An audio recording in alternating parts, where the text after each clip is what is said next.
Welcome to another episode of Culinary School Stories, the weekly podcast that is dedicated to sharing the stories of people around the globe whose lives have been influenced, impacted, touched, and or enriched, for good or for bad, from their culinary school experience.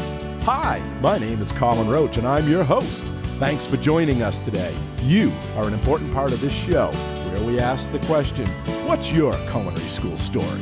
So now, without any further delay, let's meet today's guest. Hello, everyone, and thank you for listening today to another episode of the Culinary School Stories podcast, a proud member of the Food Media Network. My guest today is not only a culinary school graduate, but is a chef professor at a prestigious Canadian college. He not only went on to get his master's degree in education, but he also has accumulated numerous certifications and industry awards. And all of that is just part of his culinary school story. So now let's meet today's guest, Chef Sam Glass. Sam, welcome to the show, and thank you for coming on and sharing your culinary school story with the listeners. Great to be here. Always happy to share my culinary journey. And it's great to see you. I haven't seen you in a while. Yeah, I think the last time we saw each other was probably at the Johnson & Wales campus in Florida, or it might have been in Denver. But I do remember being at the campus in Florida and walking the grounds and seeing all the trees and fruits and vegetables growing. And I thought that was really cool. So yeah, it might have been Denver. It might have been Florida. A cafe event, probably. Definitely a cafe event, yes. Yeah, that's our edible landscape down there. It's great. You know, the coconuts, the mangoes, you know, the tropical fruits that most people don't get the chance to see. Mm-hmm. So I'd like to start right out by asking, how did you first get into cooking? Okay. A long time ago, I had the opportunity to work at the Canadian National Exhibition, which is basically the equivalent of a state fair. There was a food stand there called Shopsies. And in and around Toronto, Shopsies was famous for their delicatessen and their corned beef. In fact, the owner was a second or third cousin. So my father connected me with my cousin, and they gave me a summer job. My first summer job was basically taking corned beef, putting it in big boiling pots of water with garlic and onion and pickling spices, letting it simmer until it was done. And then we would put it on the old automatic Burkle meat slicers. And that's where I learned to cut corned beef, both by machine and by hand. I worked at the Canadian National Exhibition, I believe, 8 summers. So that was back in 74.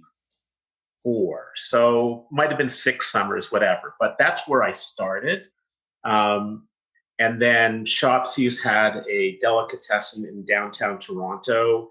And over the Christmas holidays, I would spend a couple of weeks working there while they did takeout for Christmas and New Year's. It was working overnight, you know, and that kind of sparked my interest. It then went to, I worked in 2 or 3 other restaurants here in Toronto, and it kind of piqued my interest. I never had planned to go to culinary school. I never really had an interest in being a chef, but I kind of grew into it. At the same time, I was going to university. I was a political science major. I had in the back of my mind, maybe I was going to be a lawyer. But over my 3 years of university, I acquired 2 years of university credits. I was not a great student. At the same time, I was working part-time in restaurants. And there were a couple of people there that were Cornell graduates. So they weren't chefs, but they had gone to the Cornell Hotel School. And we started talking, and I said, you know, I really like this industry. What should I do? And they said, well, you know, look at Michigan State, look at Cornell for hotel management. And I said, I don't want to be that guy. I'd rather be cooking. So they said, well, go do your research. So my research basically took me to, we had a couple of community colleges here in Ontario, but I looked south of the border. And I was very, very fortunate enough that in 1980, my family had the resources to support me. And from September 80, until April 1982, I attended the Culinary Institute of America. And those 2 years really set the foundation of who I am and where I am now.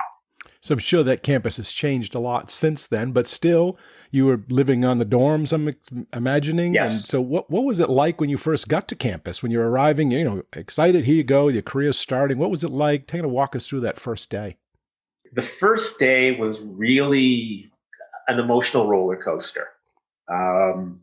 I remember meeting my roommate. He was getting ready to graduate. So I think he had maybe 6 more weeks because, they do the progressive learning year. There's an entry date every 3 weeks or whatever. I remember him, of all things, playing Little Feat and Lowell George singing Dixie Chicken. And that was my introduction to Southern rock. So it was a guy from Canada being introduced to that was really weird. I was 22 at the time. And it was really, my first time away from home. I remember going to my first meal there, and it was fish.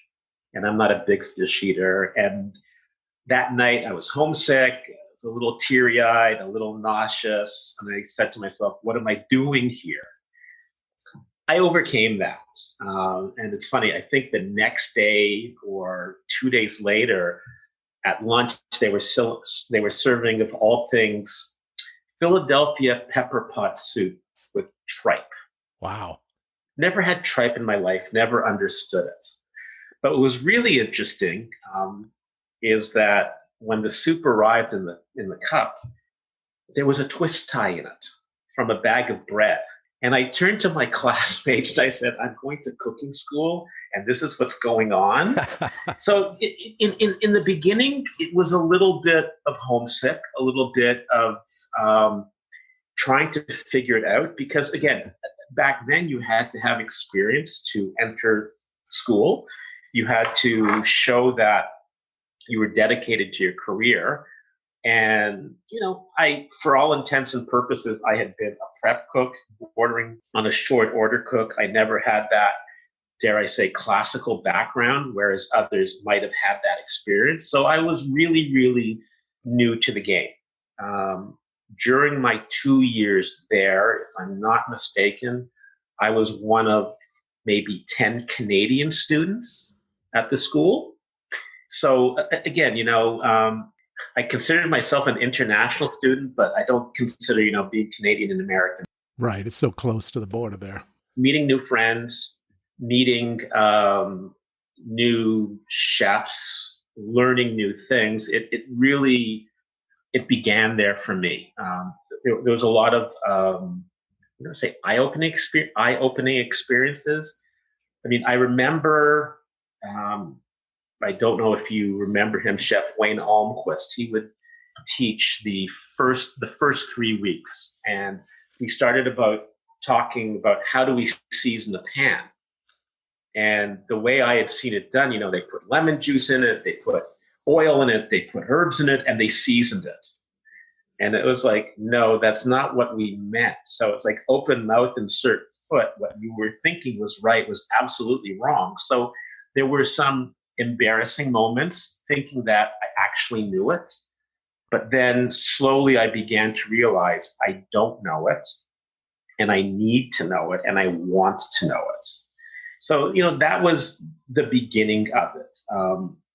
Living in an environment that 24/7 is food-centric made it much more interesting too. Again, where I teach now, not everybody lives in residence or on campus, but if you're living in residence, you're surrounded by food. It's a very food-centric environment. Again, a community college in general is not going to be food-centric. A culinary school would be. So that was part of the growing experience, the learning experience, living in that food-centric environment where, there were clubs for different things that they had, if memory serves me right, they had the Saucier Club.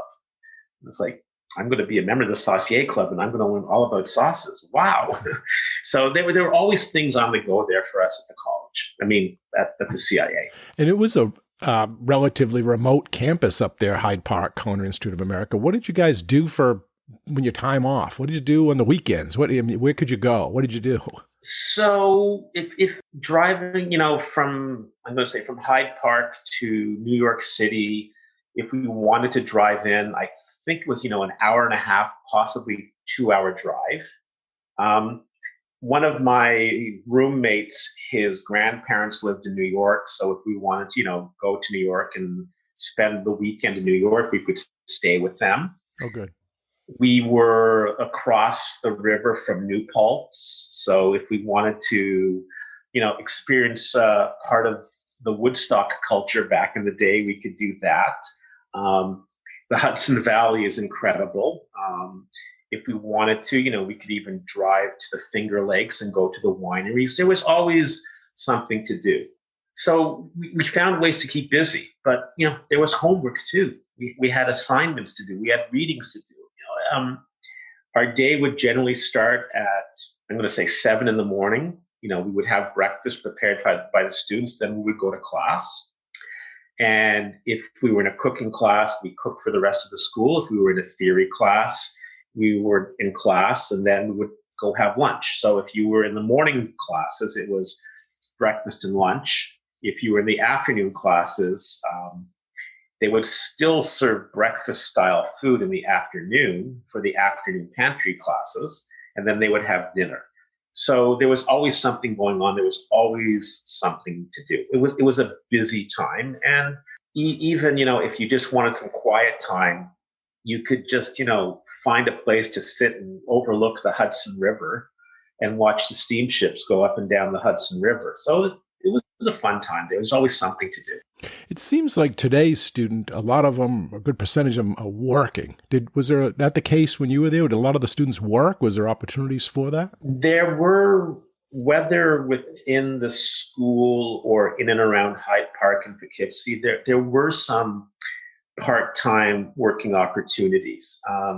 I think the student back then is a little bit different from the student now with the financial resources. Again, I don't know what the prices are of a private culinary school, but I think now for those who choose to attend one, it's expensive and possibly out of reach at some time. So they definitely would have to consider working part-time. Good. Okay, classic question. What was your best class? What was your worst class, and why? I honestly enjoyed every class. I would say the class that I struggled with the most was probably baking and advanced pastry. I believe that cooking is an art and baking is a science. And as a chef, I like to create. I don't like to be restricted by formulas and ratios. So that was, part of it. I really didn't struggle with most of the classes. I thoroughly enjoyed them. There were some great faculty members who taught us really well, made it fun to be there, pushed us.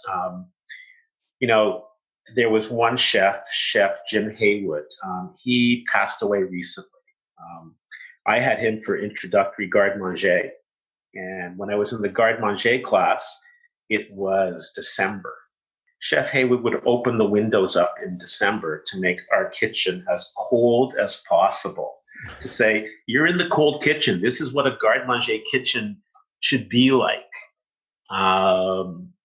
Back then, and the school has changed since I was there, they had what we called the coffee shop class.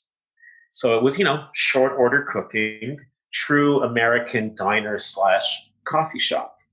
And I actually got 100% in coffee shop. I don't know if I should brag about it, but it was a fun class. Like every class was fun.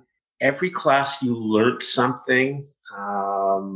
Every chef shared his or her experiences in unique ways that made the learning interesting. Some of the chefs were really, really good at letting you try new things. And I think, Yes has now being on the other side as a culinary educator, I think, we have to restrict our students sometimes, but when they get to an advanced level, let them play. I remember there was one chef, his name is Walter Schreier. He was one of the pastry chefs. And in his class one day, we had to make a raspberry Bavarian torte. And I remember, the last step in a Bavarian, correct me if I'm wrong, is, the folding in of the whipped cream just into the mousse and whatever. So I said to him, Chef, I have a question. What would happen if we went 50% whipped cream, 50% sour cream? What would happen? He says, well, why don't you try it? So with his, I'm going to say, blessings and permission, I did 50% whipped cream, 50% sour cream. And I want to say the raspberry sour cream Bavarian torte is absolutely incredible. So the chefs would encourage you to take that basic understanding and you could explore just a little bit. Now, being an educator, I want my students to command the basics. But if they want to explore a little, I'll give them a little bit of leeway that, yeah, you can explore, but you still have to meet what I need you to do. Yeah, I had a chance to work with Walter at Florida Culinary Institute. We worked there together for a while. He's teaching his pastry. I mean, Chef Schreier was famous. I believe there was a picture of him on the cover of Life magazine flipping a cheesecake. Claim to fame. You have to look that one up. Okay. I want to say probably probably the toughest lesson I ever had. The most interesting lesson that I ever learned was my last week of the first year. So we were getting ready to go on externship. We were in a production kitchen, and the production kitchens would produce lunch or dinner for those students who were not in a cooking lab. So we had to make cream of tomato soup. So my chef back then, his name was Chef Willie Stinson. He came into the kitchen, he put a rondeau on the stove, he poured 2 buckets of stock into it, tasted it, and he says, yeah, this stock is pretty weak. So he then got a couple of boiling hens or fowls, took a little bit of mirepoix, threw it into the rondeau with the stock. My classmates and I then proceeded to use that stock to make cream of tomato soup. Comes time to present to Chef Stinson. We present our cream of tomato soup, and he looks with us, and I'm going to use a little profane language here. He goes, shit, that soup tastes like you used fish stock. So what had happened, Chef Stinson had poured 2 buckets of fish stock into the rondeau and threw in a chicken. Now, if you saw 2 fowls, hens, or chickens in a pot, you would assume it is chicken stock. Yep. Well, it wasn't. So we then, had to redo it. We found the chicken stock. We did it right. So this was in 1981. In 1992, I was at the American Culinary Federation National Convention in Washington, D.C. And I see Chef Stinson, and I go, Chef, I don't know if you remember me, but I remember you. And I proceed to tell him the story. And I look at him and I go, Chef, did you do that on purpose? And with the biggest smile on his face, he says, what do you think? So the lesson was learned in 81. Fast forward, to 2005, whatever. I'm teaching at another school, and I tell my students the story. And, the moral of the story is you always boil up a stock before you use it to make sure it's the right stock and that it's not sour. So my students are doing a practical. They had to do a chicken ballantine filled with rice pilaf. One of the students proceeded to make rice pilaf using fish stock, and then put it into a chicken ballantine. The student failed the exam.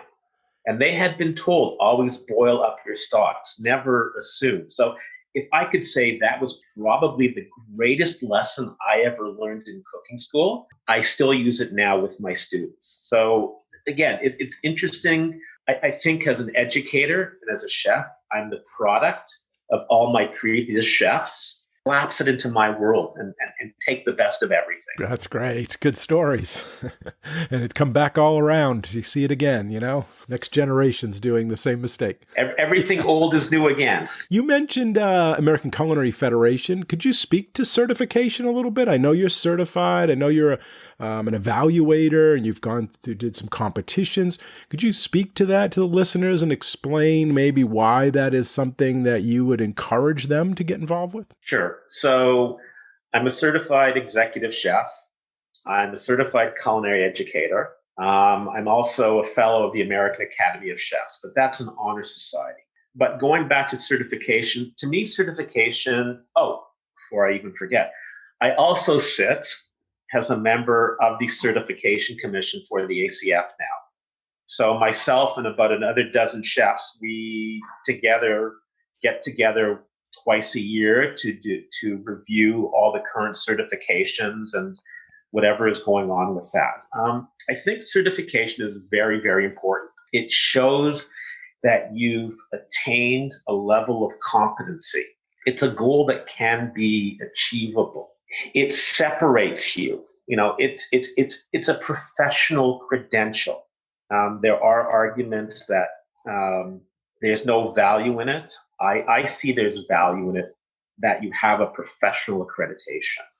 There's also the argument that, some chefs have cooking smarts over book smarts and other chefs have book smarts over cooking smarts. To get your certification, you have to have both. When you certify at any level, there is a theoretical exam that you must do. There is a practical exam that you must challenge. And once you're certified, you can't rest on your laurels. Even at my level, I have to recertify every 5 years. I have to renew my sanitation certification every 5 years. I have to demonstrate to the ACF that attending a conference or a convention, doing an online course, because I'm a certification evaluator, every time that I evaluate a practical exam, I get credit for that as well. So to me, certification is really, really important. There's great value in it. I'm a big proponent of it. I know that everyone who has been certified has worked long and hard to get that certification. And again, I don't think any chef should sit on his or her laurels. Again, if I'm going to transit right now to the world of education, we all have to be lifelong learners. And I don't know everything. I don't pretend to know everything. I am forever learning. And part of that learning is the certification process. And now there's a Canadian Culinary Association as well, I believe. Is that something you would participate in? Yes. I'm sure there's the World Chefs and there's other ones out there. So I'm a member of the American Culinary Federation. I'm a member of the Canadian Culinary Federation, also known as the Culinary Federation up here. I've been a member of ACF and the Culinary Federation here 25, 30 years. Our Canadian organization, is about a tenth of the size of the ACF, but then again, Canada is about a tenth of the size population-wise of the United States. The World Chef Society is, I want to say it's the governing body, or it's an association of all the associations. In regard to the World Chef, I am under the World Chef's umbrella a level B judge. So if there's a sanctioned World Chef's competition, I am a level B judge. And again, I achieved that by competing, by teaching, by attending seminars, by meeting all the criteria. So I'm involved in many culinary organizations that way. And then this is all part of networking, professional development. They have meetings, they have conventions. Yes. I mean, what's interesting, the college that I teach at, Centennial College, we have a junior chapter of the Canadian Culinary Federation, and we do a lot of in-house competitions for our Culinary Federation students. We will have corporate sponsors come in and do a competition. Here in Ontario, there's the Ontario Veal Association. So we had a competition where we had 6 or 8 student teams compete to make the best veal sandwich. We've had a knife company, FDIC, come in, and they've sponsored a knife skills competition. We had to get the rulers out to measure the brunoise and the fine dice and the julienne. So all these organizations are really good. The networking is incredible. 2 years ago, the Canadian Culinary Federation had our national convention in Niagara Falls, Ontario. And I attended. I was actually judging one of the competitions, but 4 of my students attended with me. And while we were there, I introduced them to Stafford DeCambra, president of the ACF, who was there. And Stafford gave them each a president's pin. Now, if you're a young culinarian and the president of a national organization gives you one of his pins, it means a lot. Pretty big deal. It is. Our Canadian president at the time, Don Gerkovitz, was there too, and he took my 4 students under his wings. He was so happy to see it. At the end of the day, as a culinary educator, it's all about the students. We want our students to succeed, to be the next generation. We want to introduce them to industry. And one of the things that we often talk about with our students, our industry, it's no more than 2 degrees of separation. It's not 6 degrees, it's 2. When I meet my students for the first time, I do a PowerPoint presentation. And one of the slides I show is me on the set of MasterChef Canada with the 3 judges. Immediately the students go, "You competed?" I go, "No." "Did you judge?" "No." But I know all 3 judges professionally. And you have to realize that because we know each other, if you do something inappropriate to me, you're not going to get that recommendation. If you show to me that you're worthy of going to the next level, I'm going to introduce you to those chefs. I'm going to have you work with them. Here in Toronto, we used to have an event called Gold Medal Plates. And the event was a competition in every city in Canada. They would take the 10 top chefs. Each chef would have to produce 600 portions of an appetizer. They would have to be served to the paying guests, who were paying approximately $500 a ticket to be there. And I was fortunate enough that for every event, I took 30 of my students. And my students, or school students, they were assisting these chefs. And it was real life. When we are teaching in cooking school, you've got 4 hours to make 2 dishes. When you're at a competition and you have to crank out 600 plates in 1 hour, you put your head and you do it. What was really, I'm going to say, satisfying for me, a couple of the chefs, my students were putting on the last touch on the plate before the chef passed it off. And to be standing right beside the chef, putting the last touch on the plate, that means all the world to me. And I think the students realize, holy cow, this is for real now. Like, this is what I do, right? So, and again, that goes back to the whole concept of networking. I think, again, as a culinary educator, it's important that we take our students out into the real world and network with them. There were, again, going back to cooking school when I was there were opportunity to meet some of the important chefs of that time as well. So networking is huge to me. It's really a small community. I mean, everybody knows everybody in some way. And so Yes. and they're the future. So it's great to introduce them and get them on board.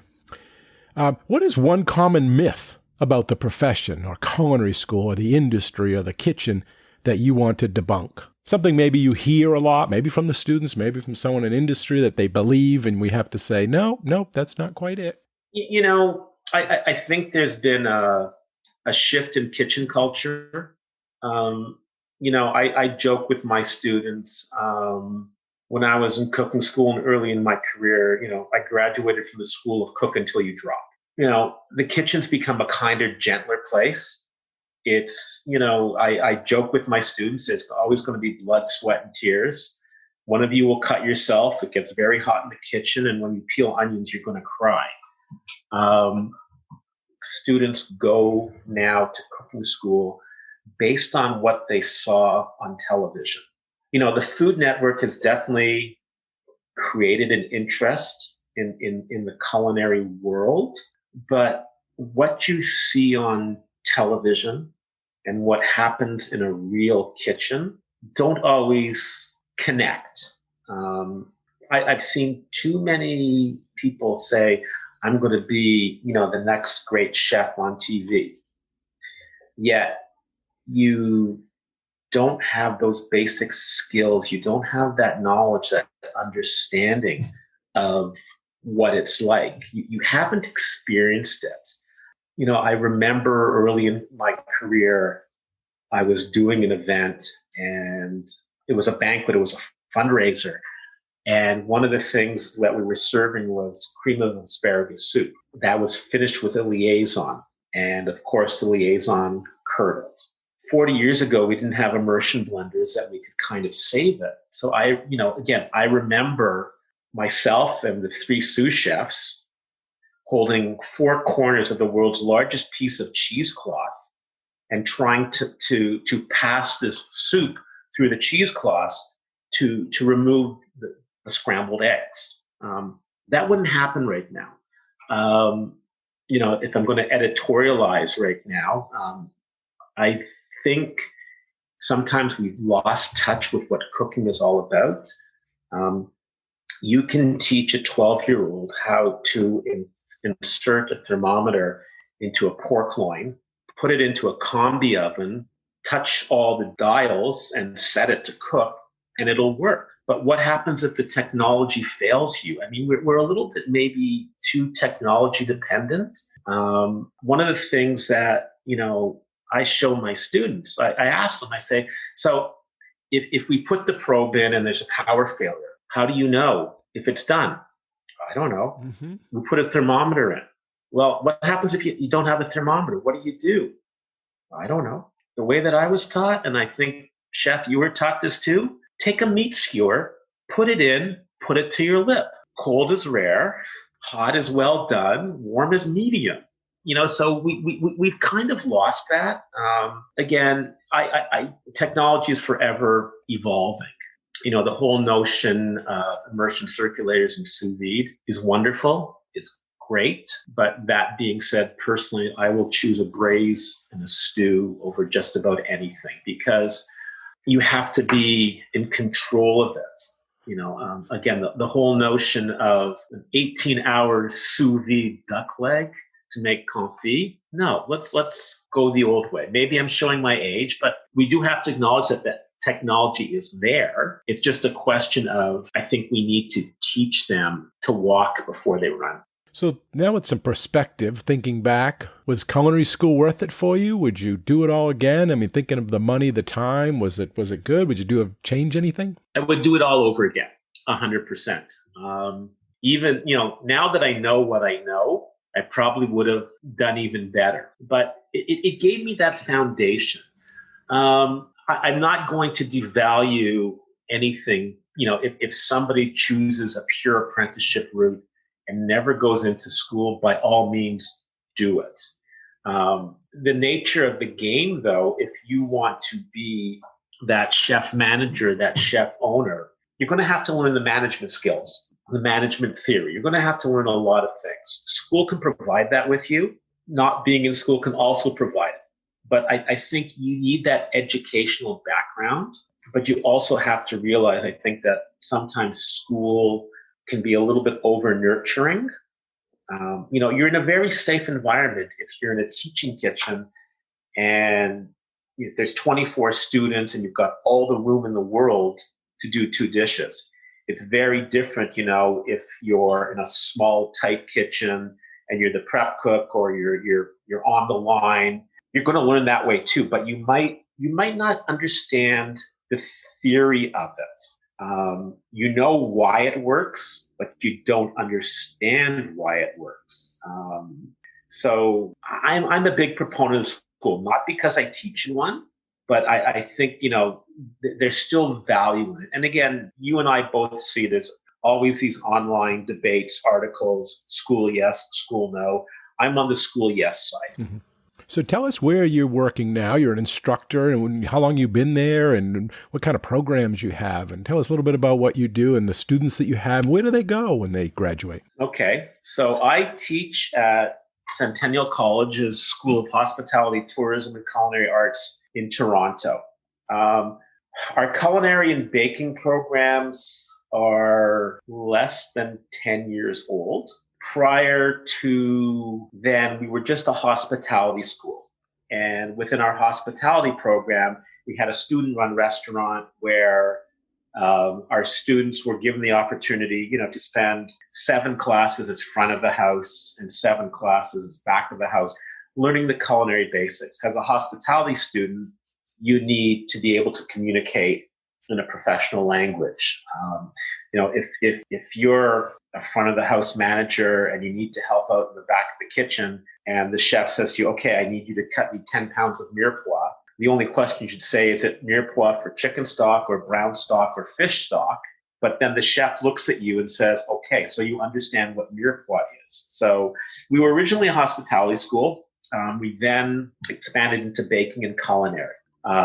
We have a relatively brand new building with 3 culinary labs, 2 bake labs, a grab and go, student-run restaurant. And what's really unique, our building on the 8th floor of our building, the first floor is all of our culinary space. Floors 2 through 7 are the student residence. And the 8th floor is an event center. So we have the ability to do events, I think, sit down up to 200, maybe 250 people. So we have a banquet kitchen. So our students, get the opportunity to actually work in a banquet kitchen as part of their education. And there aren't too many schools that do that. We offer a 1-year culinary skills program, a 2-year culinary management program, a 1-year baking skills, a 2-year baking management. We have some postgraduate classes, 1 in food media, 1 in food tourism. Our hospitality school has several different programs as well. One of the things that my college is trying to do is the indigenization of our curriculum and our school. Canada has a very, very strong First Nations heritage that we are trying to, they talk about truth and reconciliation.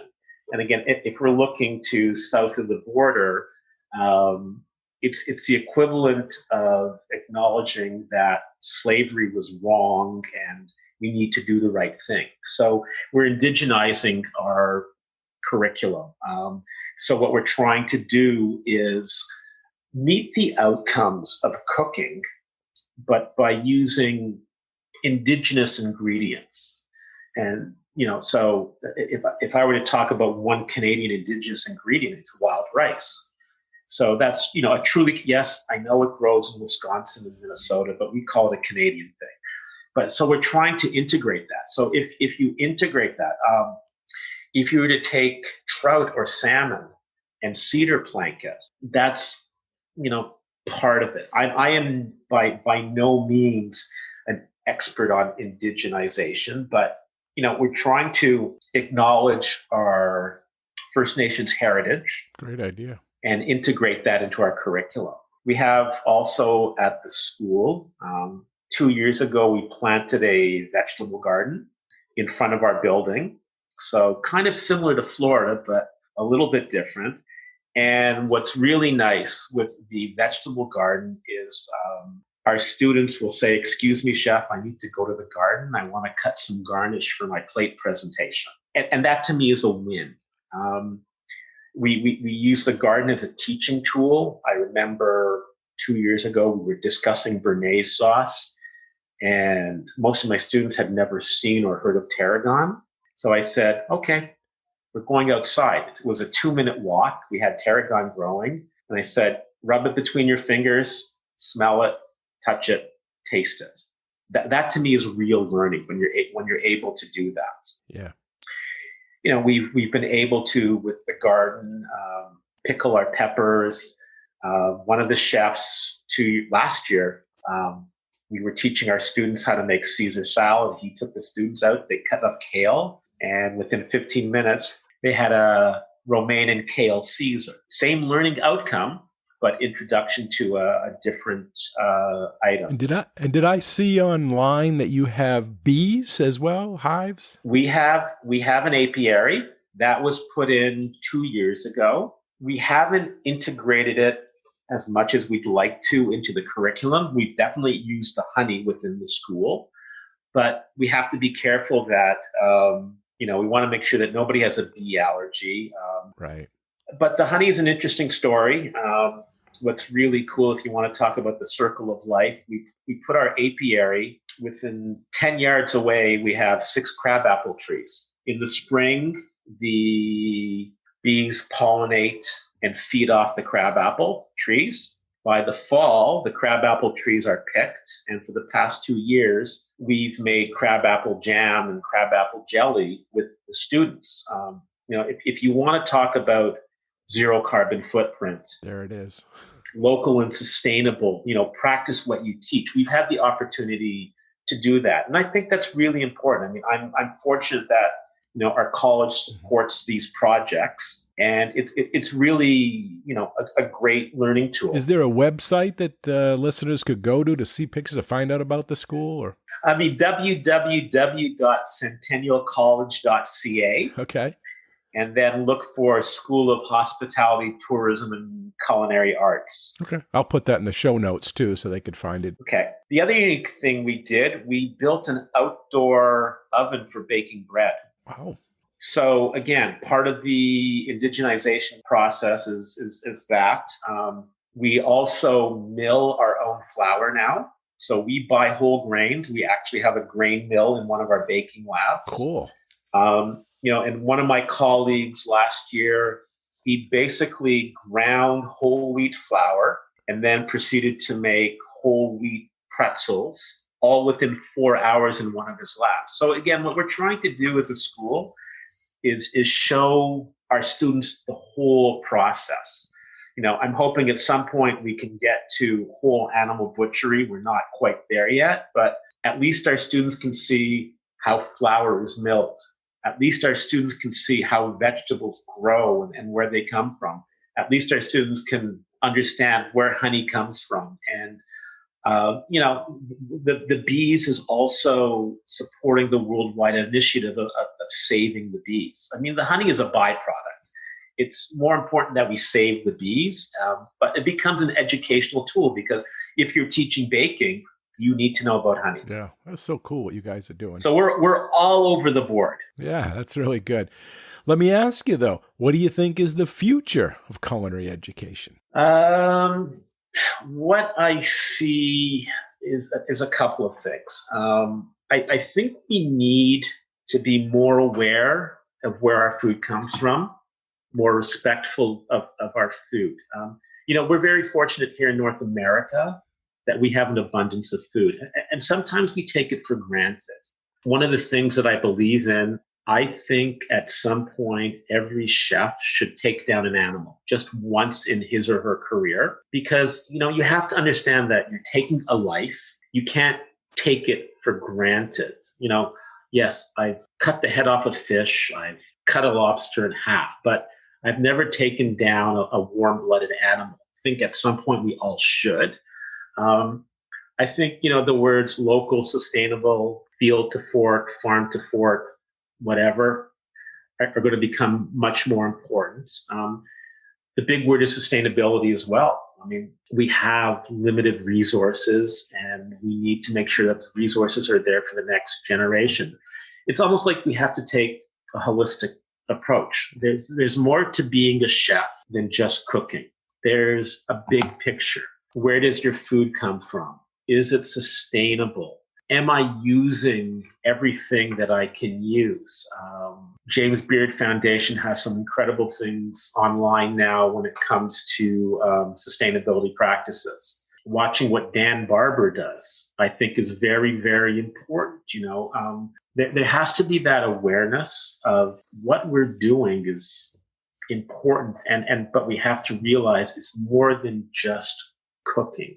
There has to be the respect for the land, the respect for the animal, the respect for the people. And again, the respect for the people now, that paradigm shift in the restaurant world. If we go back to Escoffier, it was really, really bad.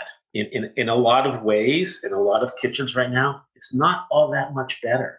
I think we can do better from, a respect for our employees, a respect for people. You need to be respectful. And we can use the term living wage. There's all sorts of terminology we can use, but it really boils down to respect. Again, my generation, it was a high testosterone zone. That's changing, and it needs to change. Is it okay to do the odd kitchen prank? Depends what the kitchen prank is. We've all sent somebody out to get a bucket of steam or to get the lobster gun or to get some finely chopped flour. That's all fun and jest. But once you go further than that, and if it's verbal abuse or physical abuse or mental abuse, that's a no-no. So it's changing. It's got to still be a much more kinder, gentler place. I had chefs who yelled at me. I can tell you the last time I yelled in the kitchen. I remember when it happened. It was and this is a good story too, it was 1983. I was working at a place in Toronto called the Courtyard Cafe. It was in the Windsor Arms Hotel. And back in the day, that was one of the best places you could work. Classic French cuisine. Sunday brunch, I'm making omelets. And, in the 80s, there was nothing called Teflon. We had the black steel pans that you had to season. So my omelet pan began to stick. I threw it across the kitchen I screamed something. And the sous chef looked at me and says, until you effing know how to cook, don't you ever scream or throw a pot again like that. 10 minutes later, the executive chef comes up. His omelet pan sticks. He throws it across the kitchen and yells. So I just looked at the sous chef and kind of chuckled. I don't like to yell in the kitchen. It's not worth it. I tell my students, I talk loud to get my point across. There's a difference between talking loud. I will get upset if I see students fooling around in the kitchen. My big thing is, when you walk in the kitchen, your knife needs to be pointing down. I mean, if I see a student walking and his knife is pointing up, my running joke with the students is, you see that knife? I will take it. I will cut your heart out and hand it to you, just like it happened in Indiana Jones. Don't tempt me. I don't see that as a threat. I'm just trying to explain to them that you please, don't do that. It's sure. I've been in one kitchen fire. I only had 4 stitches in my career. I was accidentally stabbed in the elbow once. So I take kitchen safety seriously, and that to me is, when you see students fooling around or not being safe in the kitchen, they don't realize that in an instant something can go really, really bad quickly. Good. What advice would you give someone wanting to pursue a culinary school, contemplating going to it? If they asked you, they came to you, what would you say to them going into this industry? So one of the things that I say to all of my students, and I'm pretty sure I picked this up from Chef Fritz Sonnenschmidt a long, long time ago. I tell my students, cooking is the application of heat, common sense, and passion. I can teach you how to apply the heat. I can assist you with your common sense. But if you don't have the passion, you're in the wrong industry. I still get excited if I get, a whole salmon to clean. I still get excited because look, the eyes are clear, the gills are red, it smells like the ocean. I still get excited. The moment that you lose your passion, your excitement, you shouldn't be in the business. So you have to have that passion. You have to realize that it's going to be a very, very long journey. I've been doing this a long, long time, and it took me a long time to get where I am. So you have to be prepared to do it for the long haul. There will be good days. There will be bad days. That's just the nature of the beast. You will remember the good days. You will remember the bad days. And those good days, it makes it all worthwhile. One of the places where I worked, there was myself, there was the executive chef, I was a sous chef, there was another sous chef, and we had 2 teenagers on the line. So it was really, the chef was at the pass. I did the fish station, the other sous chef did the meat station, and we had our 2 young kids doing the vegetables. We would do, 250 covers a night, and it was like a symphony. And at the end of the night, you just said, wow, that was the quickest 3 hours. And you remember how things flow, right?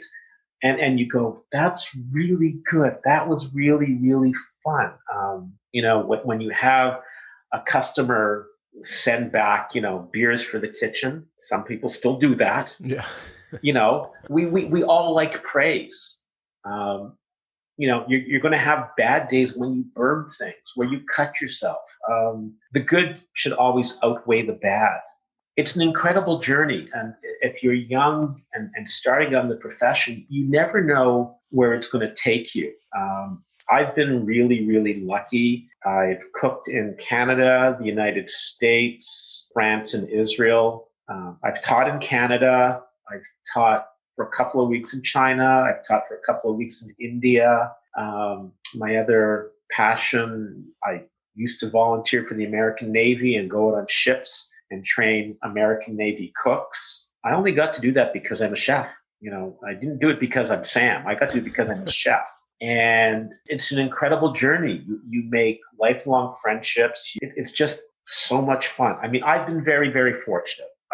There are some who haven't had the fortunate journey, the luck that I've had, whatever. But I will also argue that I've worked really, really hard to get where I am. It's not without sacrifice.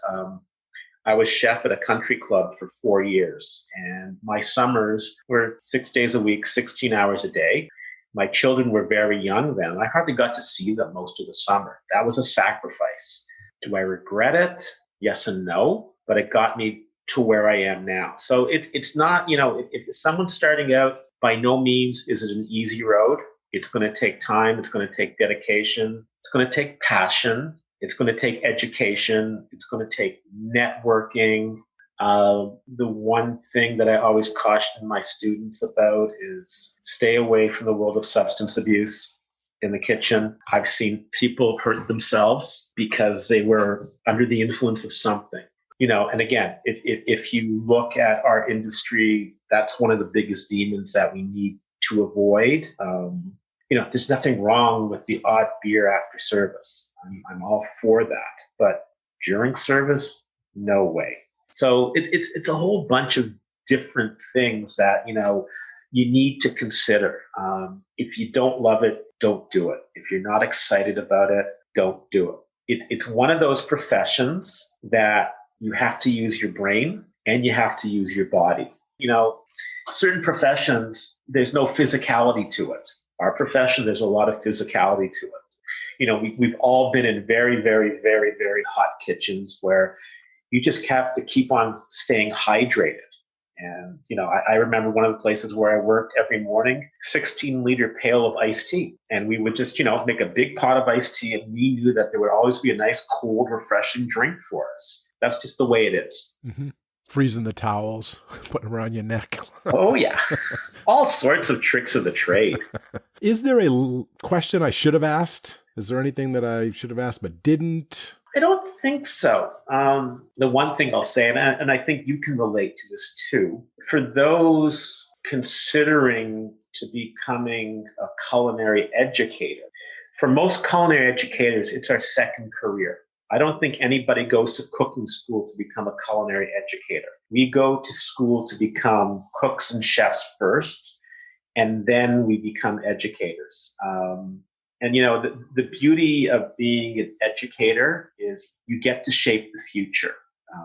One of the things that I often tell my students, or ask my students, say, name me 5 Nobel Peace Prize winners. I'll repeat that.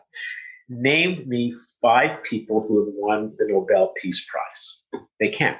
Name me 5 teachers that have influenced you. They can't. And I always say, you know what? I want to make that top 5 list at some point in your life, right? So again, we get to shape the future, which is really, really satisfying. And again, as an educator, I draw on my educational background.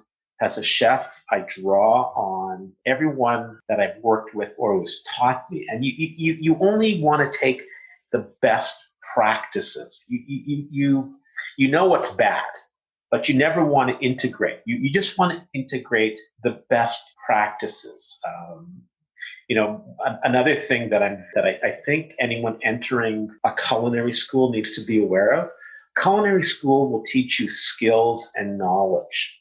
But sometimes what culinary schools don't teach you is behavior. And by behavior, one of my mantras is on time is late, 15 minutes early is on time.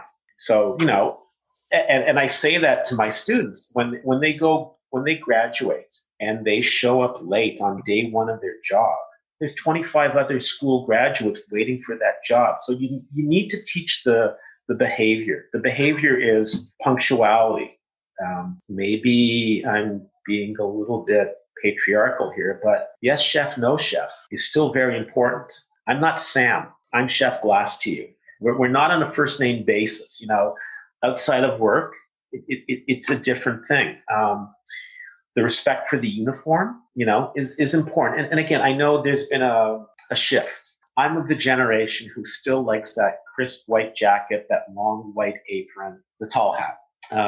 Is it okay to wear a colored uniform and a baseball cap? That's what your employer wants, by all means. But I'm not going to. I just believe in the tradition. I acknowledge that there has been a shift. Again, that's just evolution. Cool. As we come to the end of our chat today, before we wrap up, is there any last-minute advice or guidance that you want to leave with the listeners? Something that you want to share? Going back to what I said earlier, I think it's a great profession should you choose to become a chef. You have to really, really want it. You can't do a half-assed backward jobs. As I tell all my students, cooking is the application of heat, common sense, and passion. If you don't have that passion, you will not succeed. You have the most incredible opportunities available to you should you choose to take advantage of them. If I was a young culinarian starting out, again, I would go to cooking school. I would spend a year to 18 months at my first job. I would spend another year to 18 months at my second job just to get experience. Not knowing what the future holds with world travel, work outside of your country. Get that international experience under your belt. Again, I was very, very fortunate that I had the opportunity to do a 6-month stage in France. And one of the restaurants where I worked, the urban legend was that the chef's father-in-law had apprenticed under Escoffier. Wow. So, you're talking about 6 degrees of separation. I was immersed in that world of classic French cuisine. It doesn't mean it was the best type of cuisine in the world, but, I lived that. So definitely try to work outside of your country of birth to get that international experience. I think it's important. You can't always have that tunnel vision perspective of, whether you live in Canada, whether you live in the United States. You need to get out there. You need to see the world. And again, I go back to my students and I say, when you're done school, if you have the resources to travel a little bit.